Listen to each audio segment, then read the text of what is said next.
करती हूँ। तो देखिए एमएससी फाइनल में जो हमारा टॉपिक चल रहा है वो चल रहा है प्रोटेक्टिंग ग्रुप, और प्रोटेक्टिंग ग्रुप में हमने जो 2 फंक्शनल ग्रुप्स हैं उनका प्रोटेक्शन है वो कंप्लीट कर लिया है। आफ्टर दैट हमारा जो 3rd फंक्शनल ग्रुप है वो हम इस वीडियो में स्टार्ट करने जा रहे हैं, दैट इज अमीनो ग्रुप। तो इस वाले वीडियो में हम कंसिडर करेंगे प्रोटेक्शन ऑफ अमीनो ग्रुप को। अब प्रोटेक्शन ऑफ अमीनो ग्रुप है तो देखिए एज यूजुअल हमने जब भी कोई प्रोटेक्टिंग ग्रुप स्टार्ट किया है, जब भी किसी फंक्शनल ग्रुप का प्रोटेक्शन स्टार्ट किया है, तो उसमें हमने सबसे पहले जो चीज है वो ऑलवेज क्या देखिए, प्रिंसिपल ऑफ प्रोटेक्शन, यानी कि यहाँ से प्रोटेक्शन है वो क्यों रिक्वायर्ड होती है, कौन से ऐसी रिएक्शंस होती हैं जिनमें कि हमें प्रोटेक्शन की रिक्वायरमेंट होती है, और कौन से ऐसे ग्रुप्स होते हैं जिससे कि हम कोई भी ग्रुप है उसका प्रोटेक्शन कर सकते हैं। स्पेसिफिक हम यहाँ पे अमीनो ग्रुप की बात कर रहे हैं। तो देखिए अमीनो ग्रुप में सबसे पहले चीज हमें ये देखना है कि why protection is required, protection की रिक्वायरमेंट क्यों होती है यहाँ पे। तो रिक्वायरमेंट का सीधा सा रीजन यहाँ से देखिए यही है कि 1 डिग्री और 2 डिग्री अमीन की यदि हम बात करें, RNS2 R2N एंड R3N, तो देखिए 3 डिग्री अमीन को हम यहाँ से एक बार के लिए एलिमिनेट कर देते हैं। 1 डिग्री और 2 डिग्री अमीन की यदि हम बात करें तो यहाँ पे देखिए ये इस वाले अमीन में भी प्रोटॉन है और इस वाले अमीन में भी प्रोटॉन है, लेकिन अपना जो 3 डिग्री अमीन होता है उसमें कोई प्रोटॉन नहीं है। तो यहाँ से जो अमीन्स होते हैं अल्कोहल के साथ में इनका डीप्रोटोनेशन है वो बहुत ही इजिली हो जाता है। क्या बोल रही हूँ मैं कि amines 1 degree and 2 degree amines होते हैं, इनका अल्कोहल के साथ में डीप्रोटोनेशन है वो बहुत इजिली हो जाता है। डीप्रोटोनेशन दैट मीन्स कि यहाँ से ये जो हाइड्रोजन्स प्रेजेंट है ये बहुत ही इजीली एलिमिनेट कर जाते हैं, जबकि ऐसा तो नहीं होना चाहिए ना। जनरली हम क्या देखते हैं कि अमीन्स हैव बेसिक नेचर, ये तो सिर्फ अपना लॉन पेयर डोनेट करते हैं, बेसिक होते हैं या फिर न्यूक्लियोफिलिक होते हैं। डिप्रोटोनेशन वाला केस है ये तो हम कंसीडर ही नहीं करते, बट ऐसा होता है कि यहाँ से कोई भी जब हम ऑर्गेनोमेटेलिक रिएजेंट्स के साथ में इनकी रिएक्शन कराते हैं तो जिसकी थोड़ी बहुत भी बेसिक नेचर होती है ना ऑर्गेनोमेटेलिक रिएजेंट की,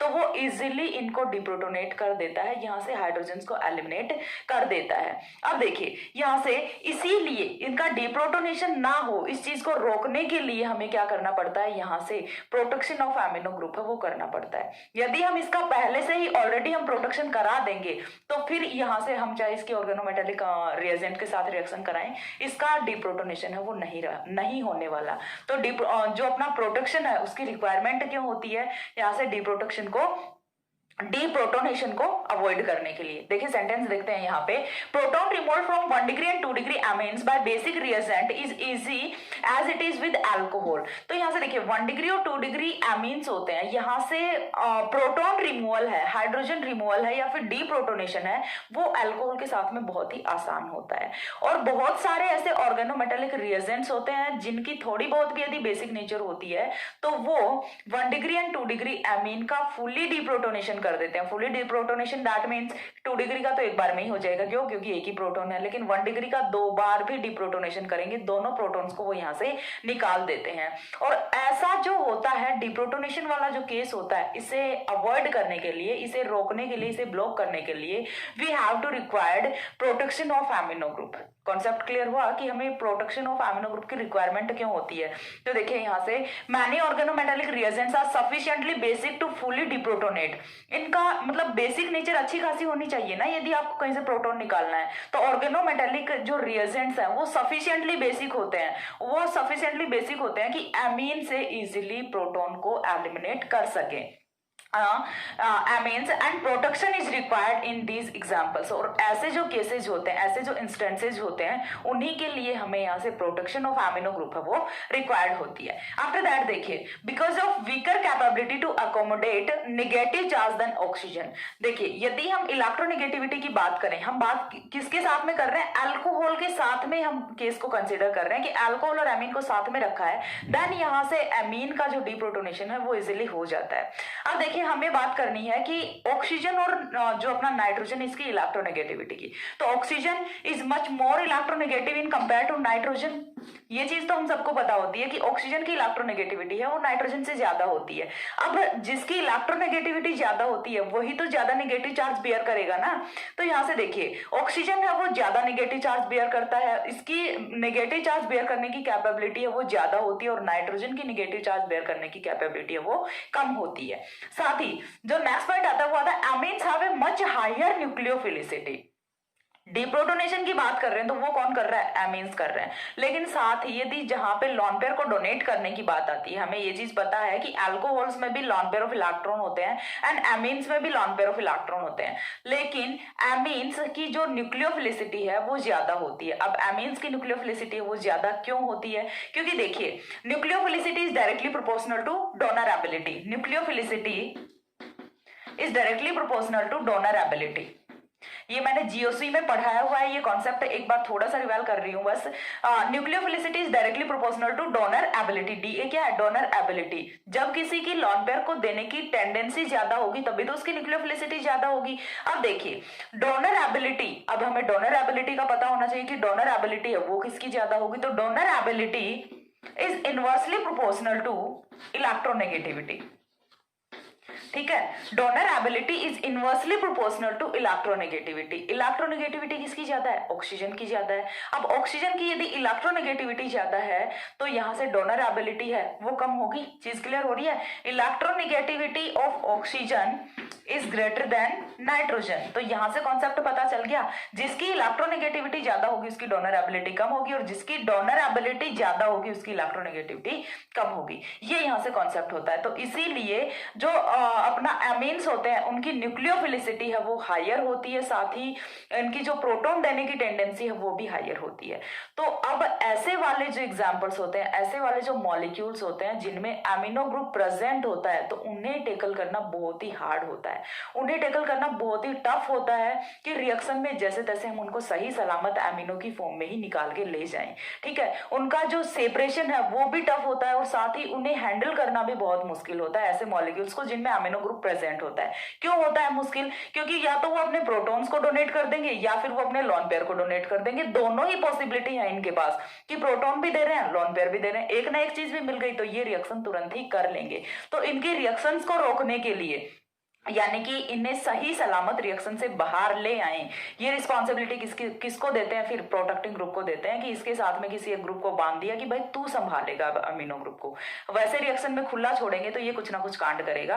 तो अब प्रोटेक्टिंग ग्रुप को साथ में बैठा दिया, कोई बहादुर आदमी साथ में बैठा दिया कि अब तू संभाल इसको, तो वही काम करता है प्रोटेक्टिंग ग्रुप। तो हमें क्या करना है कि ऐसी रिएक्शंस, ऐसे मॉलिक्यूल्स जिनमें एमिनो ग्रुप प्रेजेंट होता है तो उन्हें टेकल करना, उन्हें हैंडल करना बहुत ही हार्ड होता है। रीजन मैंने बता दिया कि ये प्रोटॉन डोनेट कर सकते हैं एज वेल एज ये लोन पेयर डोनेट कर सकते हैं, दोनों पॉसिबिलिटीज इनके पास होती हैं, इसीलिए हमें इनके प्रोटेक्शन की रिक्वायरमेंट होती है। जब हमने एक बारी एमिनो ग्रुप का प्रोटेक्शन कर दिया तो अब ये इजीली लास्ट तक, और प्रोटेक्शन भी ऐसे ग्रुप से करते हैं जो कि इजीली डिप्रोटेक्ट ना हो, ताकि वो रिएक्शन में जितना लास्ट तक हो सके प्रोडक्ट के पास में जाके ही डिप्रोटेक्शन इसका करे। ये नहीं है कि जैसे ही हमने प्रोटेक्शन किया थोड़ी देर बाद उसका डिप्रोटेक्शन हो गया, नहीं, हमें जितने ज्यादा टाइम तक हो सके उसका डिप्रोटेक्शन चाहिए।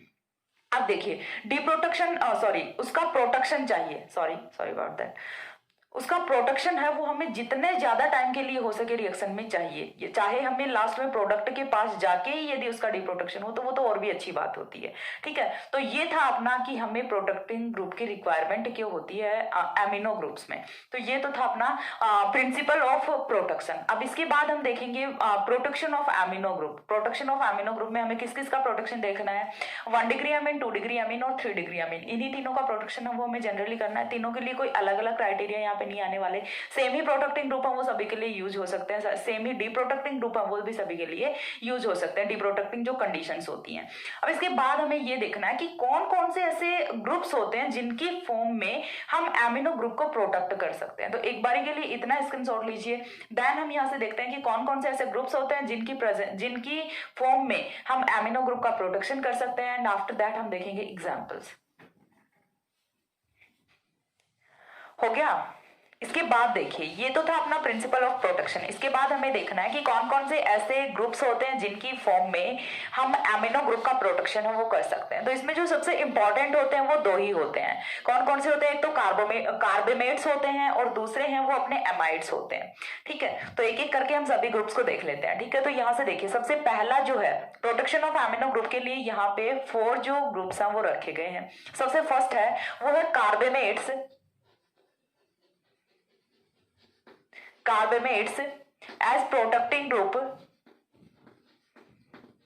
as protecting group for amines। 4 amines. तो सबसे पहला है वो हमें क्या करना है, कार्बेमेट्स है, हमें क्या करना है, एमिनो को कन्वर्ट किस में करना है, कार्बेमेट में करना है। कार्बेमेट को हम क्या कहते हैं, यूरिथेन्स भी कहते हैं, ठीक है। तो हमें क्या करना है, एमिनो को कार्बेमेट की फॉर्म में प्रोटेक्ट कर देना है। अब ये कार्बेमेट क्या होते हैं, तो ये चीज हम डिटेल में देखेंगे। उससे पहले हमें ये देखना है कि रिमेनिंग जो 3 अपने प्रोटेक्टिंग ग्रुप्स हैं वो कौन कौन से हैं, ठीक है। तो देखिए यहां से जो अपना सेकंड आता है वो आता है एमाइड्स,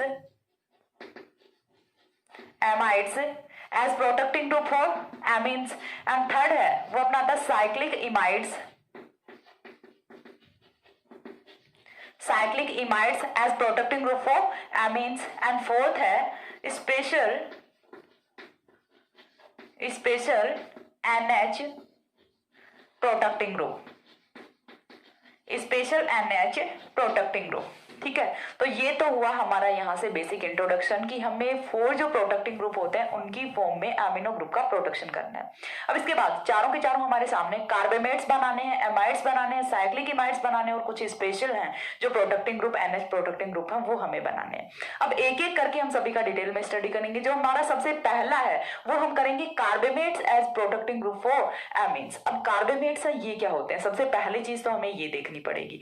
इसके बाद हम देखिए इसका डिटेल में स्टडी करते हैं। कार्बेमेट्स है, इनका यूज है वो कहां पे होता है, सारी चीजें हम देखने वाले हैं। तो carbamates as protecting group for amines. तो कार्बेमेट्स ये होते क्या हैं, तो देखिए हमें क्या करना है, NH, ठीक है, NH ले लिया हमने। NH के साथ में हमें जो जोड़ना है वो क्या जोड़ना है, वो जोड़ना है हमें COOR, ठीक है, NHCOOR। यही क्या होता है, अपना कार्बेमेट होता है। R यहाँ पे कुछ भी हो सकता है और R होगा उसी के अकॉर्डिंग अपने डिफरेंट डिफरेंट ग्रुप्स हैं उनकी फॉर्मेशन हो जाएगी। तो यहाँ से देखिए NHCOOR है, इसी को हम क्या बोलते हैं, कार्बेमेट या फिर यूरिथेन्स बोलते हैं। अब कार्बेमेट्स हैं, इनकी रिक्वायरमेंट कहाँ पे होती है, कौन सी ऐसी रिएक्शंस होती है जहाँ पे कार्बोमेट्स हैं वो हमें एज ए प्रोटेक्टिंग ग्रुप और एमिनो ग्रुप यूज करना पड़ता है। तो ऐसी रिएक्शंस होती हैं peptide synthesis and protein synthesis, ठीक है। यूजुअली पेप्टाइड सिंथेसिस और जो अपना प्रोटीन सिंथेसिस होता है वहां पे हमें कार्बोमेट्स हैं उनका यूज करना होता है। तो पहले हम स्टेटमेंट लिख लेते हैं यहां से, usually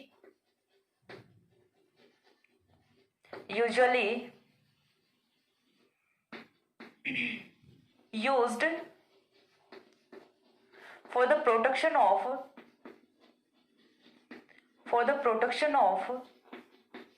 amino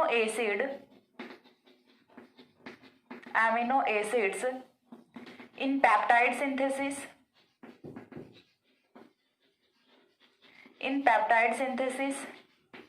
as well as protein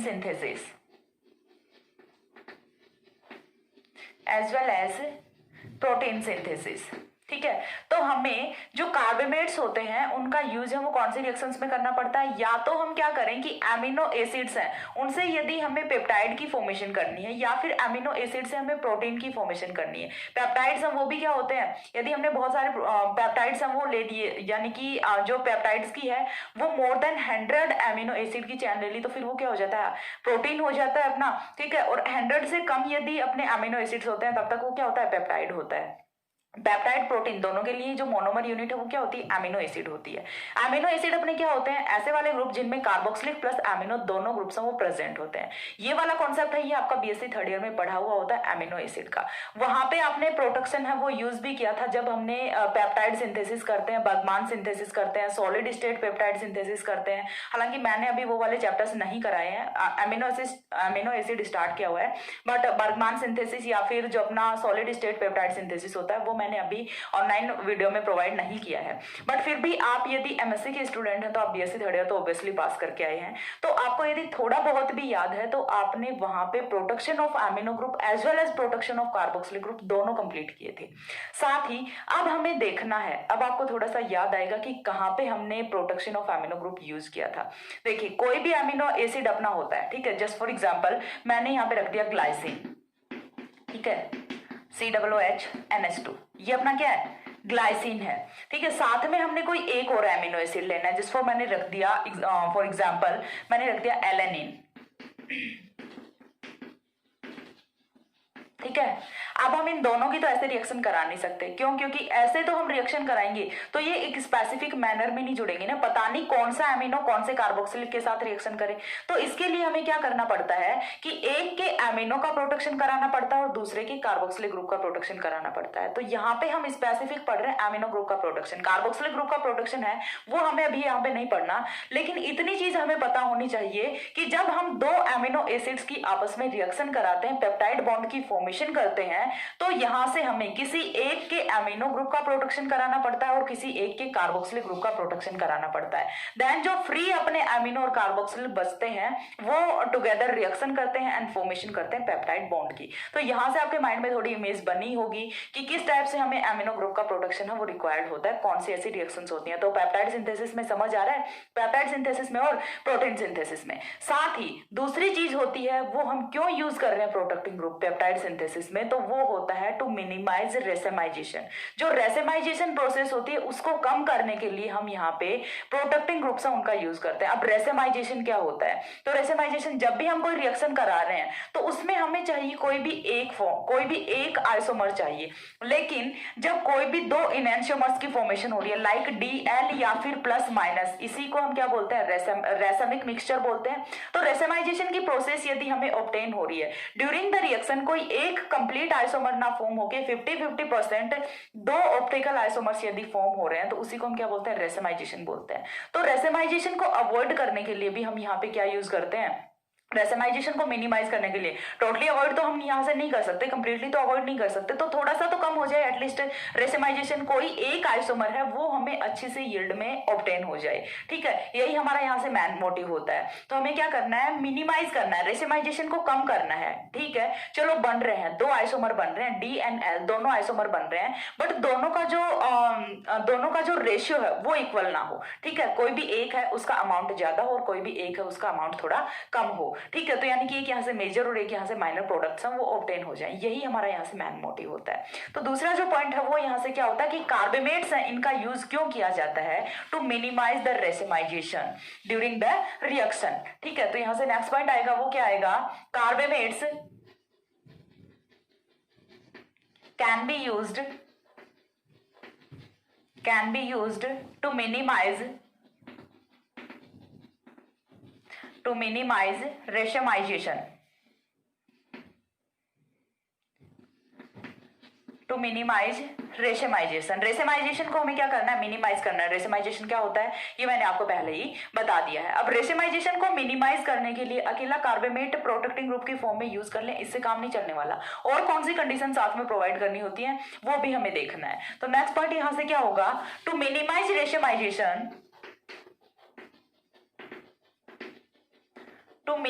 रेशमाइजेशन सबसे पहला तो क्या यूज करना पड़ेगा हमें, नॉन पोलर सॉल्वेंट। रिएक्शन में हम जो सॉल्वेंट यूज कर रहे हैं वो अपना कौन सा होना चाहिए, नॉन पोलर सॉल्वेंट होना चाहिए, पोलर सॉल्वेंट नहीं होना चाहिए। तब हम यहाँ से क्या ऑब्टेन कर सकते हैं, तो हम यहाँ से क्या कर सकते हैं, रेशमाइजेशन उसे थोड़ा कम कर सकते हैं, मिनिमाइज कर सकते हैं। नॉन पोलर सॉल्वेंट होना चाहिए। साथ ही हम जो रिएक्शन में बेस यूज कर रहे हैं, ठीक है, बेस की प्रेजेंस में रिएक्शन हो रही है प्रोटीन्स की, ठीक है, या फिर हम बोलें कि एमिनो एसिड्स हम वो बेस की प्रेजेंस में रिएक्शन कर रहे हैं, तो हमें यहाँ से क्या करना है, बेस है वो कम से कम यूज करें। ठीक है, तो यहाँ से हमें क्या करना है, लो कंसंट्रेशन ऑफ बेस। ठीक है, यानी कि बेस है वो हमें थोड़ा कम यूज करना है यहाँ से। दूसरी चीज हमें यहाँ से क्या करनी है, लो रिएक्शन टेम्परेचर, रिएक्शन का जो टेम्परेचर है वो भी हमें कम करना है। एंड साथ में जो हमारा फोर्थ पॉइंट आता है वो यहाँ से इंपॉर्टेंट होता है, एंड कार्बेमेट्स एज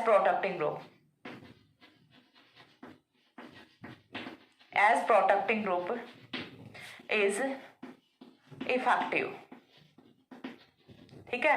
तो जब हमें मिनिमाइज करना है रेशमाइजेशन को कम करना है, तो हमें 4 चीजें यहाँ पे करनी पड़ेंगी। सबसे पहला, नॉन पोलर सॉल्वेंट यूज करें। दूसरा, बेस है उसका कम यूज करें। तीसरा, हमें यहाँ से जो रिएक्शन टेम्परेचर है उसे हम कम रखें। और फोर्थ है वो हमारा है कार्बामेट्स एज प्रोटेक्टिंग ग्रुप। हमें जो एमिनो ग्रुप है उसका प्रोटेक्शन करना है कार्बामेट्स की फॉर्म में, तो हम यहाँ से रेशमाइजेशन है उसे अवॉइड कर सकते हैं। तो ये था हमारा कि हमें कार्बामेट्स का यूज है वो कहाँ पे करना होता है और कौन सी कंडीशंस में करना होता है।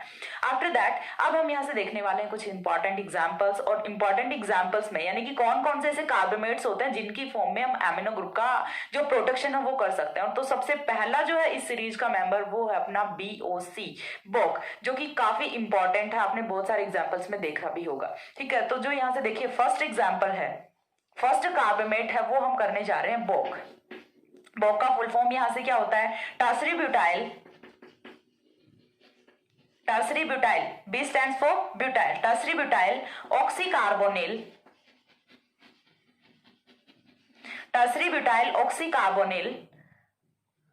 हाँ टर्सरी ब्यूटाइल ऑक्सीकार्बोनिल को ही हम क्या बोलते हैं, बोक बोलते हैं, या फिर हम इसे क्या बोल सकते हैं, बोक कार्बामेट बोल सकते हैं, बोक कार्बामेट।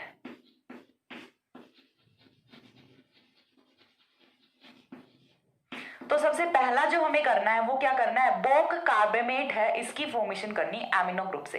टर्सरी ब्यूटाइल ऑक्सीकार्बोनिल है, ये तो अपना होता है फंक्शनल ग्रुप, लेकिन हमें फॉर्मेशन किसकी करनी है, इससे कार्बामेट की फॉर्मेशन करनी है। अब किस टाइप से हम कर सकते हैं, तो ऑलवेज हम क्या करेंगे, पहले हमें फॉर्मेशन करनी होती है बोक कार्बामेट की, पहले हम यहाँ से फॉर्मेशन करेंगे, आफ्टर दैट हम यहाँ से क्या करेंगे, क्लीवेज करेंगे। तो पहला जो कॉन्सेप्ट है वो हम यहाँ से देखेंगे फॉर्मेशन का।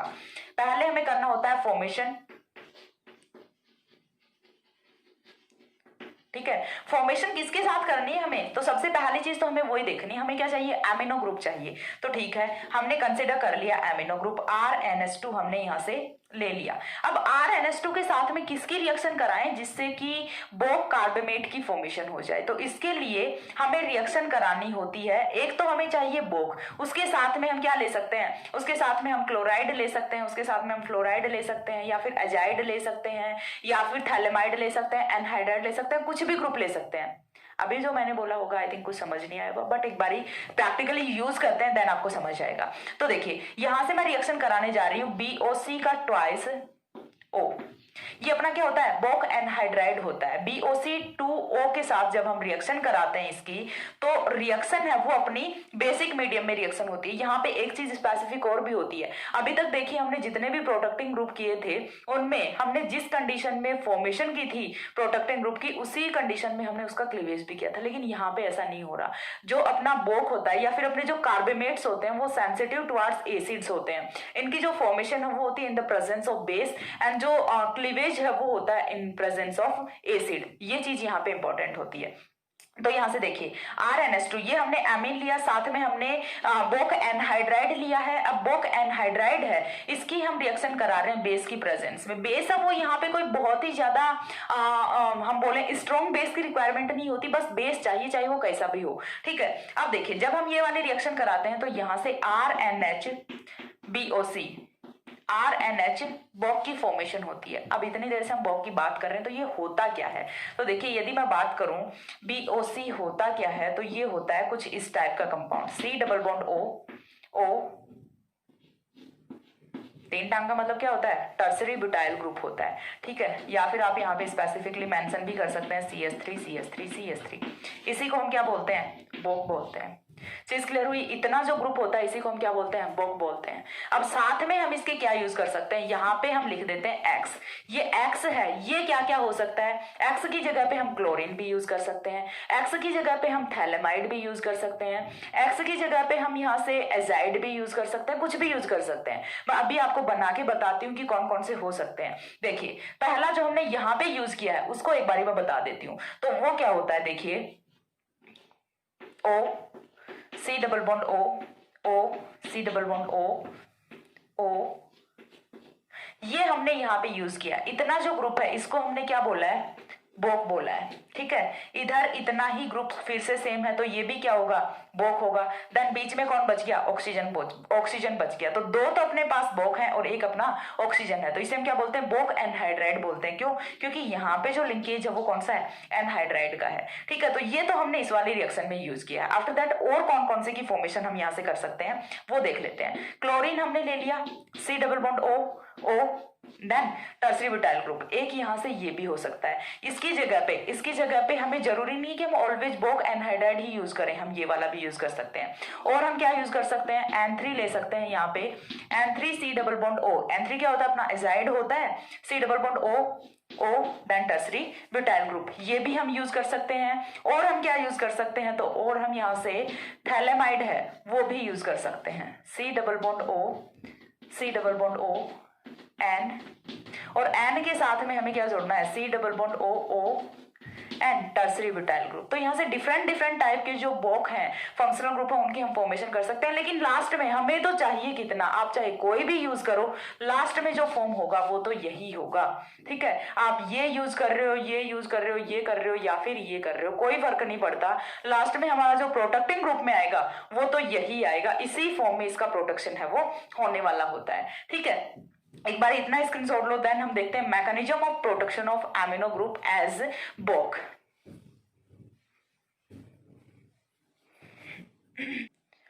हो गया।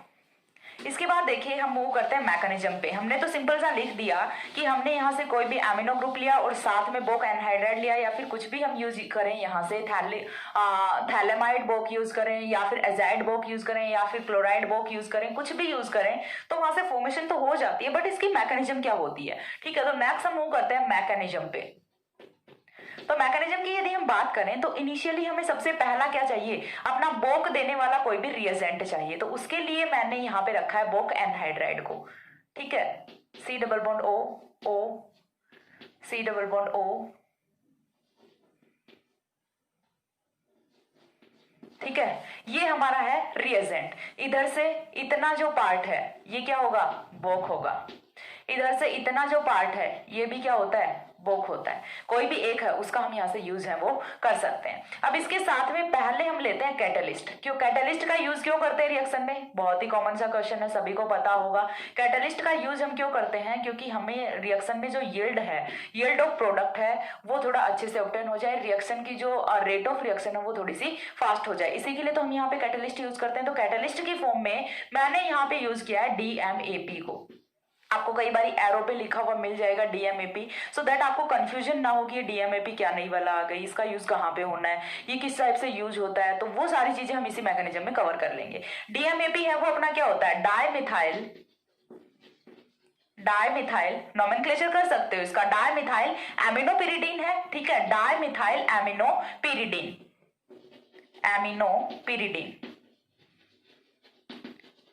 और ये अपना क्या होता है, कैटलिस्ट होता है। कैटलिस्ट है तो रिएक्शन में बहुत आगे तक तो जाएगा नहीं, थोड़ा अपना काम करके और बाहर हो जाएगा।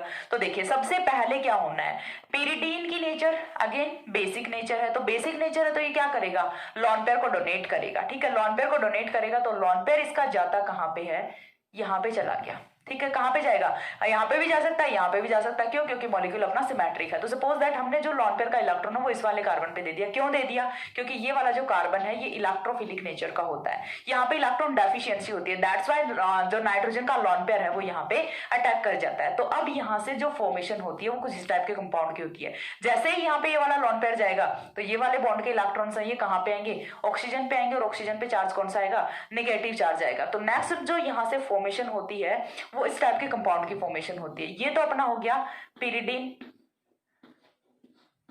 एंड डायमिथाइल एमिनोपिरिडीन है, ठीक है। पिरिडीन के नाइट्रोजन का जो लॉन पेयर है वो हमने यूज कर लिया। तो सबसे पहला जो काम करना है वो क्या करना है, नाइट्रोजन पे पॉजिटिव चार्ज लगा दो, क्यों, क्योंकि इसका लॉन पेयर है वो हम बॉन्डिंग में यूज कर रहे हैं। अब बॉन्डिंग में यूज कर रहे हैं तो यहाँ पे जुड़ेगा कौन, सी डबल बॉन्ड ओ जुड़ गया। अब सी डबल बॉन्ड ओ के साथ में कौन है, O and tertiary butyl group है। तो नेक्स्ट स्टेप में यहाँ से कुछ इस टाइप के प्रोडक्ट की फॉर्मेशन होती है। आफ्टर दैट अब रिएक्शन में हमारा जो आता है वो कौन आएगा, अपना एमिनो ग्रुप जिसका हमें प्रोटेक्शन कराना है, ठीक है। तो नेक्स्ट यहाँ से आता है RNS2, ठीक है। अब यहाँ पे कौन आएगा, RnH2 आएगा। अब RnH2 आता है तो अगेन नाइट्रोजन के पास क्या है, लॉन पेयर ऑफ इलेक्ट्रॉन है, तो ये क्या करेगा, यहाँ पे रिएक्ट करेगा इस वाले कार्बोनिल पे। क्यों रिएक्ट करेगा इस वाले कार्बोनिल पे, क्योंकि कार्बोनिल अगेन इलेक्ट्रोफिलिक नेचर का है, नाइट्रोजन पे पॉजिटिव चार्ज आ चुका है, तो ये तो अपने बॉन्ड के इलेक्ट्रॉन्स को विड्रॉ करेगा यहाँ से, ठीक है। ये तो अपने बॉन्ड के इलेक्ट्रॉन्स को विड्रॉ करेगा, और जैसे ही ये अपने बॉन्ड के इलेक्ट्रॉन्स को विड्रॉ करेगा तो यहाँ पे जो ये अपना DMAP है ये तो एज इट इज बाहर हो जाता है रिएक्शन से, और इसके बाद जो रिएक्शन का प्रोडक्ट है वो कुछ इस टाइप से फॉर्म। तो देखिए यहाँ से NH2 को हम कुछ इस तरह से लिख दूं, RnH2, देन यहां से कौन जुड़ेगा अपना C डबल बॉन्ड O, ठीक है, टर्सरी ब्यूटाइल ग्रुप जुड़ गया। लेकिन नाइट्रोजन का हमने लॉन पेयर यूज किया है, तो नाइट्रोजन का जब हमने लॉन पेयर यूज किया है तो नाइट्रोजन पे चार्ज कौन सा आएगा, पॉजिटिव चार्ज। इतनी चीज क्लियर है, नाइट्रोजन पे चार्ज कौन सा है, पॉजिटिव चार्ज आया है। अब देखिए यहां से हमें क्या करना है, सबसे पहली चीज तो यहाँ पे ये कि ये वाला जो DMAP है इसे हमें बाहर निकालना है, तो माइनस में DMAP लिख दूं, ठीक है। DMAP की स्ट्रक्चर है वो तो आप लोगों को पता है, यही वाली है, तो माइनस यहां से कौन होता है, DMAP होता है, डाइमिथाइल एमिनो पेरिडीन होता है। अब नाइट्रोजन पे पॉजिटिव चार्ज है, तो नाइट्रोजन का पॉजिटिव चार्ज है, ये कैसे जाए, तो देखिए यहां से हमने सिर्फ इतना ग्रुप है उसका यूज किया था, एक बॉक है उसका यूज किया था, इसके बाद भी यहाँ पे कौन बच गया था, टर्सरी ब्यूटाइल ऑक्सीजन C डबल बॉन्ड O नेगेटिव, ये वाला ग्रुप बच गया था, तो ये वाला ग्रुप यहाँ पे एज अ बेस बिहेव करेगा, ठीक है। तो यहाँ पे कौन आएगा, O नेगेटिव C डबल बॉन्ड O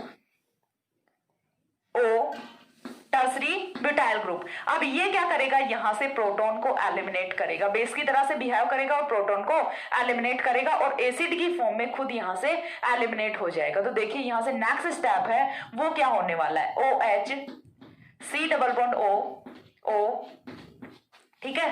तो यहां से नेक्स्ट ये कार्बोनेट की फॉर्म में रिलीज कर जाता है यहां से। इसके बाद देखिए यहां से जो हमारा मेजर प्रोडक्ट है जो कि हमें चाहिए वो क्या ऑब्टेन हो गया, RnH C डबल bond O tertiary butyl group, यही तो हमें चाहिए था। तो ये तो हो गया अपना एमिनो का प्रोटेक्शन।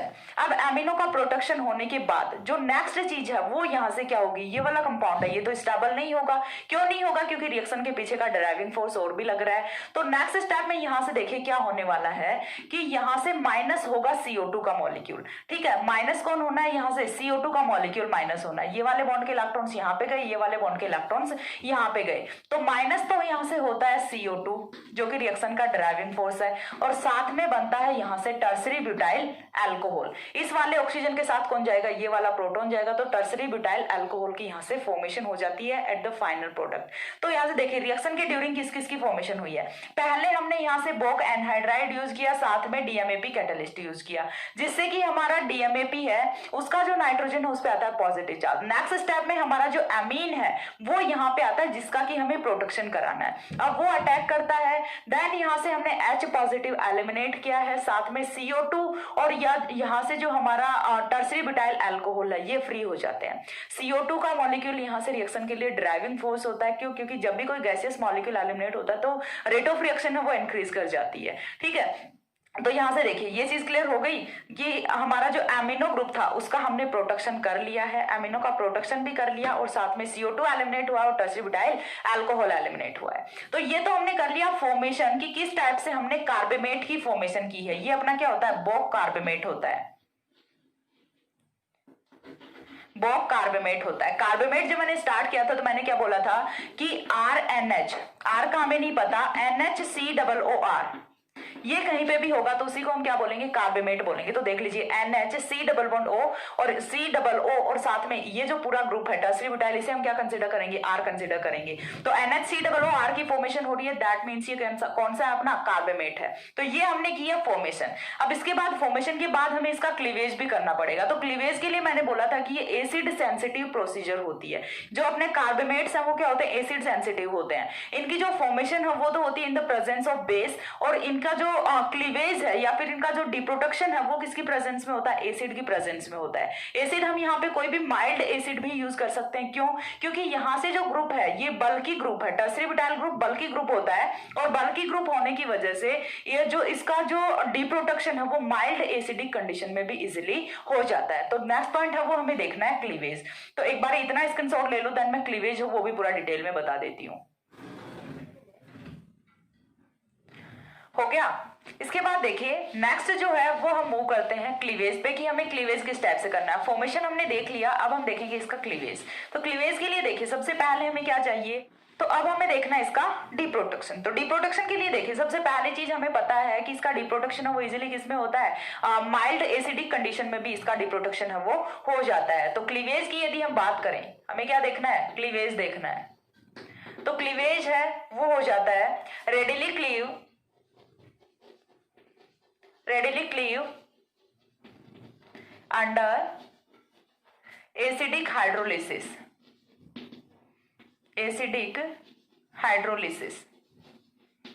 एंड साथ में एक और चीज, टर्सरी ब्यूटाइल ग्रुप है वो बल्की ग्रुप होता है, तो बल्की ग्रुप होने की वजह से अंडर माइल्ड एसिडिक कंडीशन भी इजीली क्लीव कर जाता है। ठीक है, due to steric hindrance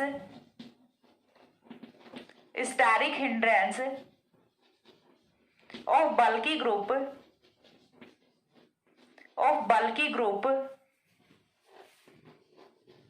it can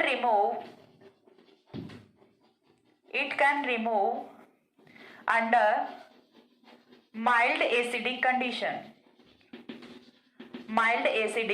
condition, यानी कि इसे क्लीव करने के लिए हमें बहुत ज्यादा जो अपना स्ट्रॉन्ग एसिड होता है उसकी रिक्वायरमेंट नहीं होती, कोई भी हम वीक एसिड लेके और इसका क्लीवेज या फिर डिप्रोडक्शन है वो करा सकते हैं। तो फर्स्ट ऑफ ऑल हमें क्या चाहिए, अपना जो बॉक कार्बोमेट जिसकी हमने अभी फॉर्मेशन की थी, RNH C डबल bond O tertiary butyl group. अब हमें क्या लेना है, एसिडिक कंडीशन में इसका कराना है क्लीवेज। तो एसिड लेंगे, फर्स्ट ऑफ ऑल एसिड है वो अटैक कहाँ पे करेगा, इस वाले लॉन पेयर के ऑक्सीजन पे ये अटैक करेगा। अब कुछ लोगों के माइंड में आ रहा होगा कि मैम ये यहाँ पे इस वाले लॉन पेयर पे भी तो अटैक कर सकता है, क्योंकि हमने पहले पढ़ा है कि इसकी न्यूक्लियोफिलिसिटी है वो ज्यादा होती है, क्योंकि यहाँ पे इसका प्रोटेक्शन हो रखा है। इस चीज को अवॉइड करने के लिए तो इसका प्रोटेक्शन ही किया है। अभी भी यदि एसिड यहीं पे अटैक करे तो फिर प्रोटेक्शन का फायदा क्या हुआ यहाँ पे।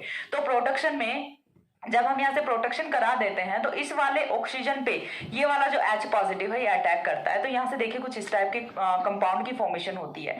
जनरल रिएक्शन मैकेनिज्म है वो यहाँ पे लगने वाली है, देख सकते हैं आप लोग, C डबल बॉन्ड O ऑक्सीजन पे यदि हमने लॉन पेयर यूज कर लिया तो ऑक्सीजन पे चार्ज कौन सा आएगा, पॉजिटिव चार्ज आएगा, एंड देन अपना टर्सरी ब्यूटाइल ग्रुप आएगा। अब यहाँ से जो इंपॉर्टेंट पॉइंट है वो हमें देखना है। अब हमारे पास होते हैं दो चॉइसेस, कौन कौन सी, कि हम ये वाला बॉन्ड ब्रेक करें या फिर ये वाला बॉन्ड ब्रेक करें। तो जब हम ये वाला बॉन्ड ब्रेक करें तो यहाँ से देखिए क्या फॉर्म होगा, कोई यहाँ से जो अपना एक अच्छे से प्रोडक्ट की यदि हम बात करें या फिर कोई भी स्टेबल एग्जिस्टिंग प्रोडक्ट की बात करें तो वो यहाँ से फॉर्म नहीं होता।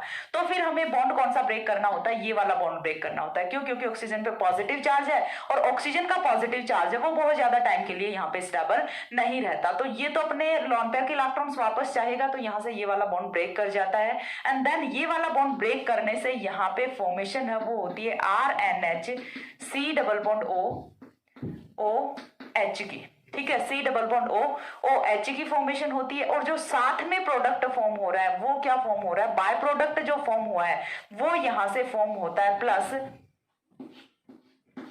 Tertiary butyl कार्बोकटाइन। ठीक है, यहां से 3 डिग्री कार्बोकटाइन की फॉर्मेशन होती है। 3 डिग्री कार्बोकटाइन है, इसमें होता है रीअरेंजमेंट। तो 3 डिग्री कार्बोकटाइन ये अपना कुछ इस तरह से लिख सकते हैं हम। कार्बन पे चार्ज कौन सा है, पॉजिटिव चार्ज। ठीक है, कार्बन पे चार्ज अपना पॉजिटिव चार्ज, 2 मिथाइल ग्रुप्स हैं उन्हें हम एज इट इज रखते हैं। अब और तो कोई पॉसिबिलिटी है नहीं कि इस पॉजिटिव चार्ज को कैसे हम यहाँ से रिमूव करें, तो फिर क्या करते हैं, यहाँ से एक और H पॉजिटिव है वो एलिमिनेट हो जाता है, और यहाँ से जो आइसोमराइजेशन रिएक्शन होती है या फिर रीअरेंजमेंट रिएक्शन होती है उसका प्रोडक्ट जो फॉर्म होता है वो यहां से होता है आइसोब्यूटीन गैस। ठीक है, वो यहां से क्या बनता है, आइसोब्यूटीन गैस बनता है। इसको हम कैसे लिख सकते हैं, कुछ इस टाइप से भी लिखा हुआ मिलेगा ये आपको बुक्स में। ये होता है अपना आइसोब्यूटीन गैस। तो रिएक्शन का जो ड्राइविंग फोर्स है वो यहां से क्या होता है, गैसियस मॉलिक्यूल एलिमिनेट कर रहा है, तो एक यहां से आइसोब्यूटीन गैस है वो एलिमिनेट कर गया। अब देखिए अगेन यहां पे कौन आएगा, अपना COOH हमने लिया है, एसिडिक कंडीशन में आ गया, एसिडिक कंडीशन में आ गया तो ये क्या करेगा, अपना जो H पॉजिटिव है वो अगेन डोनेट करेगा। H पॉजिटिव को लेने के लिए कौन आएगा, Cl नेगेटिव आएगा। तो यहाँ से Cl नेगेटिव आता है, वो फिर से क्या करेगा, इस वाले H पॉजिटिव को लेगा, HCl की फिर से फॉर्मेशन कर लेगा। तो यहाँ से देखिए H पॉजिटिव को ये ले जाएगा और H पॉजिटिव को जब ये ले गया तो साथ में यहाँ से CO2 का मॉलिक्यूल है वो भी फॉर्म होता है। ठीक है, साथ में यहाँ से किसकी फॉर्मेशन हो रही है, CO2 का मॉलिक्यूल है वो भी फॉर्म हो रहा है। तो यहां से देखिए RNH, अब RNH तो बच गया, CO2 का मॉलिक्यूल यहां से फॉर्म हो गया, इस वाले H पॉजिटिव को कौन ले गया, ये वाला क्लोरीन ले गया। तो फिर बचा कौन, यहां से जो H पॉजिटिव एलिमिनेट हुआ है, यहां से जो H पॉजिटिव, एक बार के लिए देखिए फिर से बताती हूँ, यहाँ पे हमने एक मॉलिक्यूल, एक इक्विवेलेंट है वो तो यूज किया है, इस वाला जो हमारा बोक कार्बोमेट था इसका, साथ में HCl एसिड है वो हमने एक्सेस में यूज किया है, एसिड है वो हमने एक्सेस में यूज किया है। तो हमारा जब एसिड हम एक्सेस में यूज करते हैं तो यहाँ से कुछ इस टाइप का प्रोडक्ट फॉर्म होता है। आफ्टर दैट हमें यहाँ से कार्बोकेटाइन की फॉर्मेशन करनी है। कार्बोकेटाइन अपना 3 डिग्री कार्बोकेटाइन होता है जिसमें रीअरेंजमेंट होता है जिससे कि आइसोब्यूटीन गैस की फॉर्मेशन होती है। अब आइसोब्यूटीन गैस की फॉर्मेशन के ड्यूरिंग यहाँ से H पॉजिटिव है वो एलिमिनेट करता है, ये वाला H पॉजिटिव है यही इस वाले NH2 पे आता है, इस वाले NH पे आता है। अगेन यहाँ से देखिए CO2 एलिमिनेट हुआ, HCl एलिमिनेट हुआ और यहाँ से जो H पॉजिटिव निकला था ये कहाँ पे आ गया, इस वाले नाइट्रोजन पे आ गया। तो RNH2 अगेन हमें हमारा जो एमिनो ग्रुप था वो एज इट इज फॉर्म में ऑब्टेन हो गया। और रिएक्शन में क्या क्या बना है, तो रिएक्शन में यहाँ से CO2 का एलिमिनेशन हुआ है और साथ में आइसोब्यूटीन गैस का एलिमिनेशन हुआ है। तो deriving force of reaction is elimination of CO2 and elimination of isobutene gas. ठीक है, तो ये पॉइंट भी हम यहाँ से नोट डाउन कर लेते हैं। Deriving force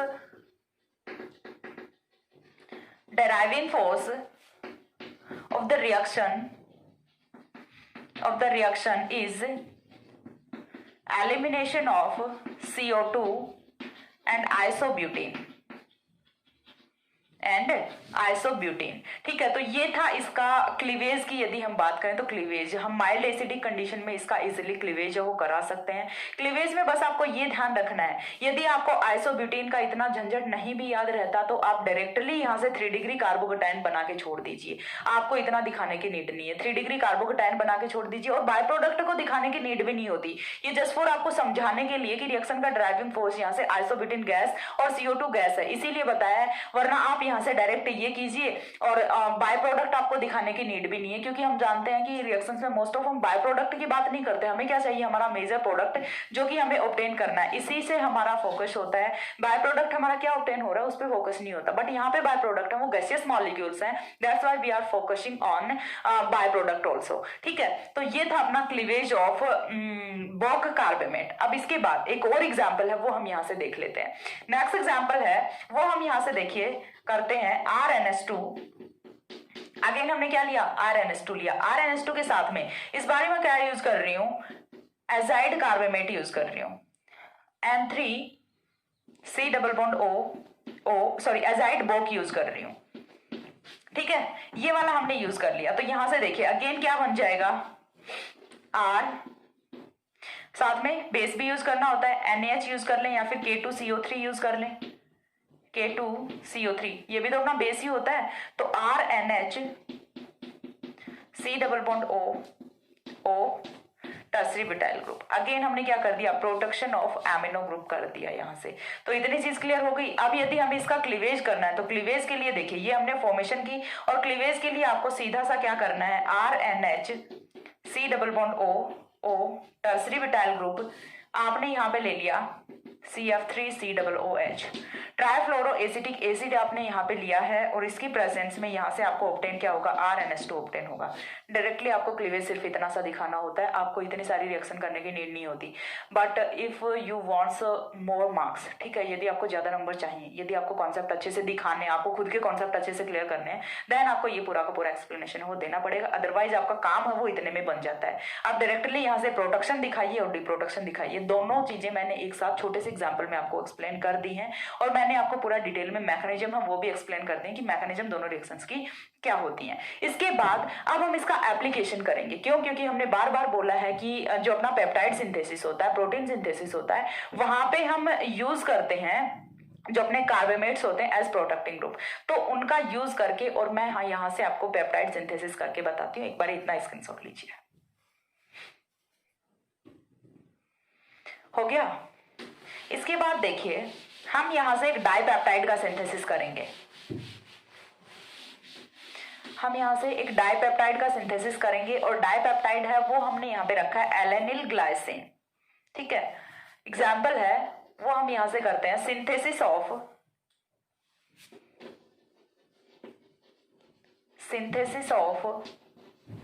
dipeptide. और डाइपेप्टाइड है वो हमारे स्पेसिफिक कौन सा है, एलेनिल ग्लाइसिन।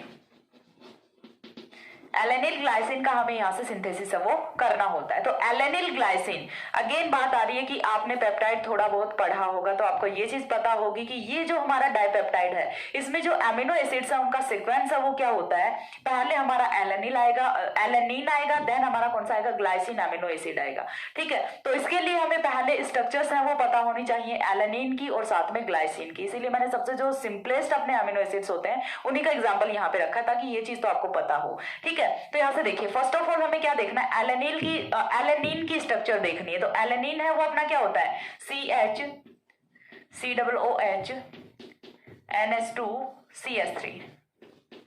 ठीक है, ये अपना क्या होता है, एलेनिन होता है। साथ में हमें क्या लेना है, ग्लाइसिन लेना है। ठीक है, ग्लाइसिन लेना है। तो ग्लाइसिन है वो हमारा क्या होता है, NH2 CH2 COOH होता है। और ये चीज पता होगी ना कि ग्लाइसिन ओनली ऐसा अमीनो एसिड होता है जो कि ऑप्टिकली इनएक्टिव होता है। क्यों, क्योंकि यहाँ पे कोई एसिमेट्रिक सेंटर है वो प्रेजेंट नहीं होता, इसीलिए यहाँ पे 2 हाइड्रोजन प्रेजेंट होते हैं, इन्हीं की वजह से ऑप्टिकली इनएक्टिव होता है। ठीक है, अकेला ही ऐसा अमीनो एसिड होता है, बाकी सारे के सारे अमीनो एसिड हैं वो कौन से होते हैं, ऑप्टिकली एक्टिव होते हैं। ठीक है, ये अपना कौन सा होता है, ग्लाइसिन होता है। ठीक है, तो ग्लाइसिन और एलेनिन है वो हमने ले लिए। लेकिन साथ में एक चीज मैंने आपको थोड़ी देर पहले बताई थी कि जब भी हम पेप्टाइड की फॉर्मेशन करते हैं तो हमें क्या चाहिए, प्रोटेक्टेड एमिनो एसिड्स चाहिए। तो एक का हमें यहां से C एंड है उसका प्रोटेक्शन करना है और दूसरे का जो N एंड है या फिर N टर्मिनस है उसका प्रोटेक्शन करना है। ठीक है, तो हमें फोकस यहाँ पे किस पे करना है, प्रोटेक्शन ऑफ एमिनो ग्रुप पे करना है, क्योंकि हम उसी का एग्जांपल इसे कंसीडर कर रहे हैं। तो यहां से देखिए हमारा जो एलेनिल है पहला एसिड है उसका कौन ग्रुप रिएक्शन करेगा, उसका करेगा कार्बोक्सिलिक ग्रुप रिएक्शन। तो उसके लिए पहले हमें एमिनो को ब्लॉक करना पड़ेगा। तो एमिनो को ब्लॉक हम कैसे करें, तो यहां से देखिए NH ब्लॉक कर दें। ठीक है, NH बॉक कर दें, इसी को तो हमने यूज किया बार बार। तो NH बॉक, तो अब ये अपना कौन सा हो गया, N प्रोटेक्टेड एलेनिन हो गया। ठीक है, अभी ये एलेनिन था, अभी क्या हो गया, N प्रोटेक्टेड एलेनिन हो गया। तो यूज हमें क्या करना है, N प्रोटेक्टेड एलेनिन ही करना है। ठीक है, N protected alanine, N protected alanine use कर लिया। अब देखिए इसके भी तो दोनों ग्रुप्स को फ्री नहीं छोड़ सकते ना, इसका यदि एमिनो रिएक्शन कर रहा है तो इसका जो कार्बोक्सिलिक ग्रुप है इसका हमें प्रोटेक्शन करना पड़ेगा। कार्बोक्सिलिक के प्रोटेक्शन के लिए मैं आपको थोड़ा सा आइडिया दे देती हूँ कि या तो आप इसकी रिएक्शन है वो PCl3 PCl5 या फिर SOCl2 के साथ करके और आप इसे कन्वर्ट किस में कर सकते हो, कोई भी एसिड क्लोराइड में कन्वर्ट कर सकते हो, या फिर आप इसे एस्टर में कन्वर्ट कर सकते हो, जिनका हम इजिली हाइड्रोलिसिस करा के और फिर से किस में कन्वर्ट कर सकते हैं, इसे कार्बोक्सिलिक ग्रुप में कन्वर्ट कर सकते हैं। तो इसका जो प्रोटेक्शन है वो मैं यहां से करा रही हूं एसिड क्लोराइड की फॉर्म में। ठीक है, एसिड क्लोराइड की फॉर्म में। तो ये कौन सा हो गया, C प्रोटेक्टेड ग्लाइसिन हो गया। ठीक है, ये अपना क्या हो गया, C प्रोटेक्टेड ग्लाइसिन हो गया। N प्रोटेक्टेड यानी कि इसका जो N टर्मिनस है उसका प्रोटेक्शन हमने कर रखा है। C प्रोटेक्टेड इसका यानी कि हमने जो कार्बोक्सिलिक ग्रुप है उसका प्रोटेक्शन हमने कर रखा है। अब ये वाले जो दोनों ग्रुप्स हैं ये रिएक्शन करेंगे, ये दोनों ग्रुप्स हैं ये रिएक्शन किस टाइप से करेंगे, NH यहां से जाएगा अपना H2O। चीज क्लियर हो रही है, यहां से माइनस क्या होगा, H2O माइनस होगा और H2O का माइनस होने से यहाँ पे फॉर्मेशन है वो किसकी हो जाती है, पेप्टाइड बॉन्ड की फॉर्मेशन हो जाती है, CH3CH NH बॉक। ठीक है, देन अपना क्या आएगा, C डबल bond O NH and this is a peptide bond. यही तो हमें चाहिए था, दोनों अमीनो एसिड्स हैं वो हमारे ज्वाइंट हो जाते हैं, देन C डबल बॉन्ड O Cl। इसे मैंने ऊपर लिख दिया नीचे लिख दिया, ये कोई कंफ्यूजन नहीं होना चाहिए। ठीक है, डजेंट मैटर कि किधर लिखा है, सेम ही होता है, ठीक है। तो यहाँ से देखिए NH BOC एंड COCl। अब हमें क्या करना है, इसका क्या कराना है, डी प्रोटेक्शन कराना है। तो डी प्रोटेक्शन के लिए हम यहाँ से क्या कर देते हैं, हाइड्रोलिसिस करा देते हैं। एसिडिक हाइड्रोलिसिस कराएंगे तो दोनों का डी प्रोटेक्शन है वो यहाँ से इजिली हो जाता है। एंड डी प्रोटेक्शन का जो प्रोडक्ट है वो यहाँ से हमें ऑब्टेन होगा CH3CH NH2 C डबल bond O NH CS2 C double OH, ठीक है। तो अभी देखिए, अभी जो यहां से हमारा फॉर्म हुआ है वो क्या होता है, डाइपेप्टाइड होता है। ये क्या है, डाइपेप्टाइड है। और ये जो डाइपेप्टाइड है ये अपना कौन सा, एलेनिल ग्लाइसिन है। एलेनिल ग्लाइसिन हम इसे क्यों बोल रहे हैं, क्योंकि हमारे जो एमिनो एसिड्स है उनका सीक्वेंस है वो क्या है, पहले एलेनिन जुड़ा हुआ है बाद में ग्लाइसिन जुड़ा हुआ है, ठीक है। तो इसीलिए हम इसे एलेनिल ग्लाइसिन बोल रहे हैं। अब देखिए यहां से अगेन हमारा जो पेप्टाइड फॉर्म हो गया उसमें एक C टर्मिनस फ्री है, एक N टर्मिनस फ्री है और दो हम वो रिएक्शन कर चुके हैं। अब इसके बाद यदि आपको इसमें कोई और एमिनो एसिड ऐड करना है तो फिर से आपको कोई एक जो C टर्मिनस या फिर N टर्मिनस का प्रोटेक्शन है वो आपको कराना पड़ेगा। एंड आफ्टर दैट हमें फिर से डी प्रोटेक्शन करा के और कोई भी ट्राइपेप्टाइड उसकी फॉर्मेशन हम कर सकते हैं। अब बात आ रही है एलेनिल ग्लाइसिन, में बार बार क्यों बोल रही हूं, तो यहां से ग्लाइसिल एलेनिन की भी फॉर्मेशन हो सकती है, ग्लाइसिल एलेनिन। अब ग्लाइसिल एलेनिन की फॉर्मेशन है वो किस टाइप से हो सकती है, तो आपको कुछ नहीं करना, आपको सिर्फ इनका सीक्वेंस है वो उल्टा कर देना है। पहले आप रख लो ग्लाइसिन को, देन आप रख लो एलेनिन को, अब ये फॉर्म हो जाएगा ग्लाइसिल एलेनिन। बस इतना सा चेंज आपको करना होता है। और ये था अपना protection of amino group in the form of Boc carbamate. Carbamate में अभी बहुत सारे कार्बेमेट्स बचे हुए हैं, OFMC बचा हुआ है, CBZ बचा हुआ है, तो काफी कुछ बचा हुआ है अभी। ये तो सिर्फ इंट्रोडक्शन था और जिसमें मैंने एक जो कार्बोमेट है वो एक्सप्लेन किया है, बाकी का जो है वो मैं नेक्स्ट वीडियो में एक्सप्लेन कर रही हूँ। तब तक के लिए सी या, have a good day, thanks for watching.